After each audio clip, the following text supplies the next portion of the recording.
स्वागत। आज हम मध्य पूर्व में जो तेजी से तनाव बढ़ रहा है उस पर बात कर रहे हैं। हमारे पास जो स्रोत हैं वो अमेरिका, ईरान और इजराइल के बीच की हालिया कार्रवाइयों को दिखा रहे हैं। हाँ, और ये सारी जानकारी 23 जून 2025 तक की है। बिल्कुल। तो आज कोशिश रहेगी कि इन स्रोतों को जरा खंगालें, समझें कि मुख्य घटनाएं क्या रहीं, उनका असर क्या हुआ और आगे क्या हो सकता है। सही कहा। मकसद यही है कि जो अलग अलग खबरें आ रही हैं उनसे एक पूरी तस्वीर बन सके। सिर्फ ये नहीं कि क्या हुआ, बल्कि क्यों हुआ, कैसे हुआ और इसके मायने क्या है। तो शुरुआत करते हैं। पहले अमेरिका ने हवाई हमले किए, है ना, ईरान के न्यूक्लियर ठिकानों पर, नातनाज, इस्फहान। हाँ, फोर्डो भी, ये जाने माने ठिकाने हैं। फिर ईरान ने भी जवाब दिया। कतर और इराक में जो अमेरिकी मिलिट्री बेस हैं उन पर मिसाइलें दागी। और उसके फौरन बाद इजराइल का एक बहुत बड़ा ऑपरेशन देखने को मिला। हाँ, वो तो काफी व्यापक था। ईरान के अंदर मिसाइलें, ड्रोन, हवाई हमले, तेहरान, कुम जैसे शहर भी निशाने पर थे। सिर्फ शहर नहीं, परमाणु और सैन्य ठिकाने भी। और यहाँ तक कि रिवॉल्यूशनरी गार्ड्स की जो कुछ फोर्स है उसके कमांड सेंटर पर भी हमले की खबर है। कमांड सेंटर पर? अच्छा, मतलब काफी अंदर तक गए वो। लगभग 20 टारगेट्स की बात आ रही है। जी, करीब 20 लक्ष्य।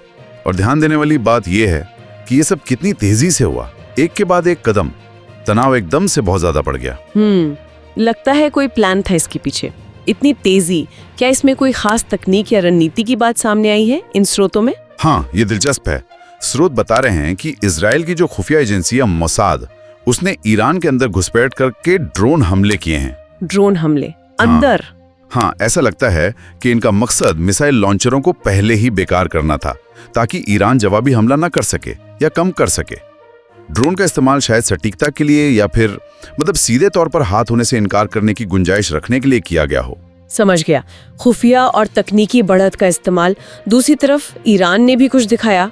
बिल्कुल, ईरान ने हाल ही में एक नई मिसाइल प्रणाली सामने रखी है, कासिम बसीर। 1200 किलोमीटर की रेंज बताई जा रही है। 1200 किलोमीटर, और दावा है कि इसका गाइडेंस सिस्टम बेहतर है। हाँ, बेहतर मार्गदर्शन क्षमता का दावा है। और इसका सामने आना इसी माहौल में ये एक तरह का रणनीतिक संदेश भी हो सकता है, अपनी ताकत दिखाने का। सही बात है, ये टेक वॉर जैसा भी लग रहा है। लेकिन इस सब के बीच आम लोगों का क्या? मानवीय पहलू तो गंभीर लग रहा है। बहुत गंभीर। ईरान के जो स्रोत है उनके मुताबिक इजरायली हमलों में 600 से ज्यादा लोग घायल हुए हैं और दर्जनों मौतें भी हुई हैं, जिनमें आम नागरिक शामिल हैं।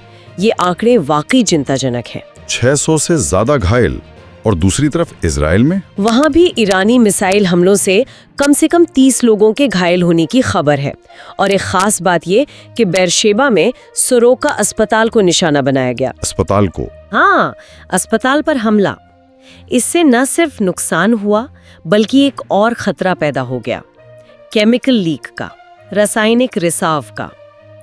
अस्पतालों पर हमला तो वैसे ही अंतर्राष्ट्रीय नियमों के खिलाफ है और ये मानवीय संकट को और गहरा कर देता है। ये तो बहुत ही बुरा है। अच्छा, दुनिया भर के देश क्या कह रहे हैं इस पर? कुछ हो भी रहा है या सिर्फ बयान आ रहे हैं? प्रतिक्रियाएं मिली जुली हैं। चीन, यूरोपीय संघ, यूके, इन सब ने वही अपील की है कि भाई तनाव कम करो, बातचीत करो, हमेशा की तरह। हाँ, लेकिन रूस थोड़ा अलग खड़ा दिखा। उसने खुलकर ईरान का पक्ष लिया है और अमेरिकी हमले को अनुपयुक्त आक्रामकता कहा है। तो वो पुरानी खेमेबंदी दिख रही है। और ब्रिटेन अपने नागरिकों को निकाल रहा है इजराइल से? हाँ, ब्रिटेन ने ये प्रक्रिया तेज कर दी है। ये दिखाता है कि वो जमीनी हालात को कितना गंभीर मान रहे हैं। साथ में वो ईरान से डिप्लोमेटिक बातचीत की भी बात कर रहे हैं, शायद कोई रास्ता निकालने की कोशिश। पर इन अपीलों का असर होगा या नहीं, कहना मुश्किल है। तो मतलब हालात अभी शांत होते नहीं दिख रहे हैं, ये और बिगड़ सकता है। संकेत तो कुछ ऐसे हैं। इजराइल ने तो साफ कहा है कि ये लंबा अभियान हो सकता है। लंबा अभियान? हाँ, और अगर अस्पतालों, नागरिक ठिकानों पर हमले होते रहे तो मानवीय संकट बढ़ेगा।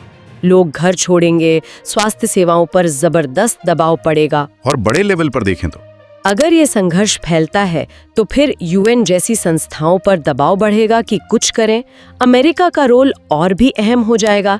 वो चाहें तो इसे शांत करने में मदद करें या फिर मतलब उनकी हरकतें इसे और भड़का भी सकती हैं। और हाँ, मध्य पूर्व में कुछ भी होता है तो उसका असर पूरी दुनिया पर खासकर तेल बाजार पर तो पड़ता ही है।